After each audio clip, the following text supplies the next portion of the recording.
Hey, let's break down what actually goes inside a digital product passport. It's more than a tag, it's a full record of product life. You will find product identification like model and serial number. You will get material and components info, what's inside, where it came from, and whether it's recycled. Manufacturing data? Check. Energy efficiency, durability score, repair instruction, even end-of-life recycling guidance, it's all there. The DPP turns static products into living documents. It helps recycle, disassemble efficiently.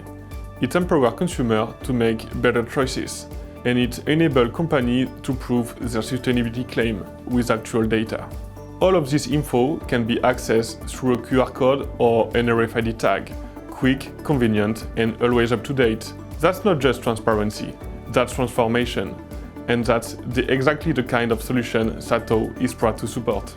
Do you want to learn more about DPP? Contact me today for more information.